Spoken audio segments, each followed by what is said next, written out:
Overloading को रोकने की कार्रवाई, जहां से ओवरलोडिंग हो रही है उसी केंद्र पर रोकना। ऐसा नहीं कि आप सड़क पे लेके आ रहे हैं और सड़क पर लेकर आने के बाद फिर सड़क पर अवैध रूप से जाम लग रहा है, लंबा जाम में लोगों को फंसना पड़ रहा है।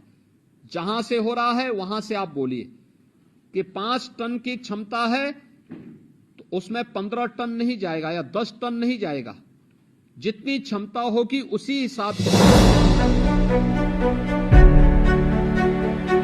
आप उसको रिलैक्सेशन दे सकते हैं। जिन अधिकारियों के भरोसे सीएम योगी खनन विभाग को चलाना चाहते हैं, वही अधिकारी किस तरह उनके भरोसे को तोड़कर भ्रष्टाचार को बढ़ावा दे रहे हैं, ये शायद सीएम योगी को नहीं पता। पहले ही सरकारों में खनन का हश्र देखकर सीएम योगी ने ये विभाग अपने पास रखा है ताकि खनन में भ्रष्टाचार को खत्म किया जा सके।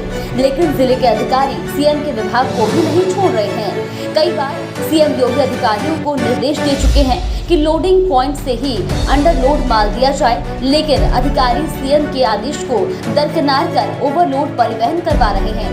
यानी आप समझ सकते हैं कि सोनभद्र में अधिकारी किस कदर बेलगाम हो गए हैं। इसका खुलासा खनन अधिकारी के एक वायरल वीडियो से हुआ, जिसमें सोनभद्र के खनन अधिकारी खुद ये मांग कर रहे हैं कि लोडिंग पॉइंट से गाड़ी वालों को परमिट नहीं दिया जाता।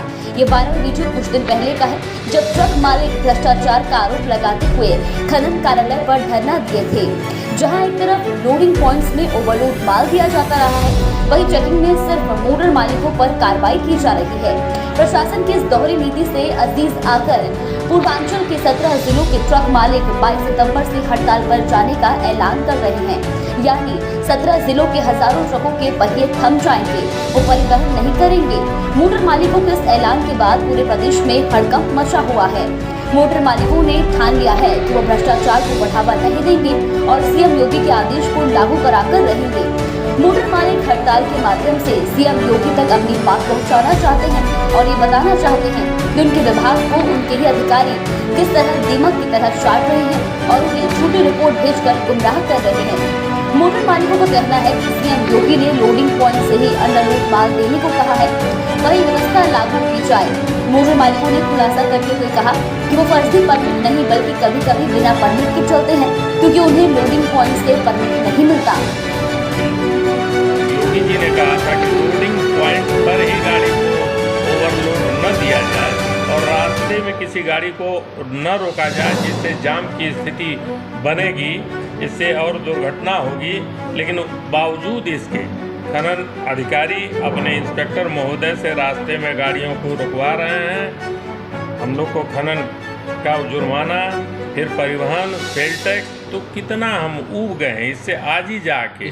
जब आपकी गाड़ियां पकड़ी जाती हैं तो ओवरलोड है, वो ओवरलोड पकड़ी जाती है या अंडरलोड पकड़ी जाती है? नहीं, ओवरलोड पकड़ी जाती हैं। ओवरलोड ऐसी व्यवस्था है, इसी व्यवस्था को तोड़ने के लिए तो हम चाहते हैं कि माननीय मुख्यमंत्री योगी आदित्यनाथ के दिशा निर्देशानुसार लोडिंग पॉइंट पर ही हमें अंडरलोड माल दिया जाए और हमको रॉयल्टी प्रोवाइड किया जाए। एक रेट फिक्स कर दिया जाए रॉयल्टी का, चाहे जो करें। फर्जी परमिट हम लोग नहीं लेके घूमते हैं, हमको परमिट नहीं मिलता है, बिना परमिट होते हैं। फर्जी परमिट कोई नहीं हम लोग लेके घूमते हैं। लोग 3000 रुपया घन मीटर पर ई टेंडरिंग लिए हुए हैं, तो उस मानक के अनुसार से अगर 14 चक्के गाड़ी पर 18 घन मीटर पर 54,000 का परमिट हो जाएगा, रॉयल्टी हो जाएगी। गिट्टी सोच लीजिए किस कास्ट में पड़ेगी, लेकिन वो कह रहे हैं कि वो 500 घन मीटर में बेच रहे हैं, ये उनका विवेक है। तो मैं ये जानना चाहता हूँ कि वो कौन सा फार्मूला 44 है कि 3000 में लेके वो कोई 500 रुपया घन मीटर पर बेच देगा। वो लास्ट बर्दाश्त कर रही है पार्टी। और ये 2400 गाड़ियों का ये माल आया कहाँ से? निश्चित रूप से इन्होंने अवैध खनन कराया है, निश्चित तौर पे इन्होंने अवैध खनन कराया है। और अवैध खनन करा करके गाड़ी मालिक को प्रताड़ित करना कहाँ का न्याय संगत है? 15 सितंबर को क्रशर व्यवसायी जिलाधिकारी महोदय से मिले और उन्होंने बताया कि साहब मुझे 100 गाड़ी बोल्डर मिलता है, उसके अगेंस्ट मुझे 10 गाड़ी का ही पेपर दिया जाता है, मैं अवैध परिवहन कराने के लिए बाध्य हो जाता हूँ। तो सर इसको अवैध खनन को रोका जाए। तो जिलाधिकारी महोदय ने खान अधिकारी से बात किया, उन्होंने कहा कि सर इनको बोल दीजिए कि अवैध माल को न परचेज करें। जब ये साफ इनकार था उनका कि अवैध खनन मैं नहीं रोक सकता, अवैध परिवहन का माल आप न खरीदें। हमारे सामने मजबूरी ये है, पहले तो क्रशर व्यवसायी जो हैं यहाँ पे 300 क्रशर व्यवसायी हैं, और 17 जनपदों से गाड़ियाँ आती हैं। हम अंडर लोड चलने को तैयार हैं, लेकिन उसी में जो अदर जनपद से गाड़ियाँ आती हैं वो क्रेशर वाले उनको ओवरलोड माल देते हैं। इस वजह से वो जब मंडी पहुंचते हैं उनका ओवरलोड माल होता है, वो आसानी से बेच लेते हैं सस्ते रेटों में, हम नहीं बेच पाते हैं। दूसरी सबसे बड़ी समस्या कि हमें MM11 क्रेशर वाले उपलब्ध नहीं करा पाते हैं। तो हमारी मांग ये है कि क्रेशर से ही अंडरलोड की व्यवस्था सुनिश्चित कराई जाए और जो परमिट पे कालाबाजारी चल रहा है उसको रोका जाए, परमिट का एक रेट फिक्स किया जाए।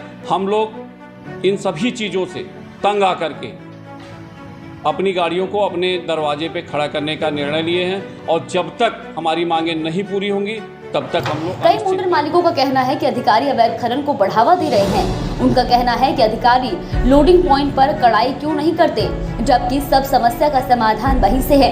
इससे साफ है कि वो नहीं चाहते कि जिले से अवैध कारोबार खत्म हो। बहरहाल 22 सितंबर से पूर्वांचल के 17 जिलों के ट्रक मालिक एक साथ ट्रकों के पहियों को रोकने की तैयारी कर चुके हैं। खनन विभाग में फैले भ्रष्टाचार व अधिकारियों के मनमानी पूर्ण रवैये से अजीज आकर ट्रक मालिकों ने यह बड़ा कदम उठाया है। माना जा रहा है कि यदि हजारों ट्रकों के पहिए थम गए तो न सिर्फ इससे मोटर मालिकों को नुकसान होगा, बल्कि करोड़ों रुपए का चूना सरकार को भी लग सकता है।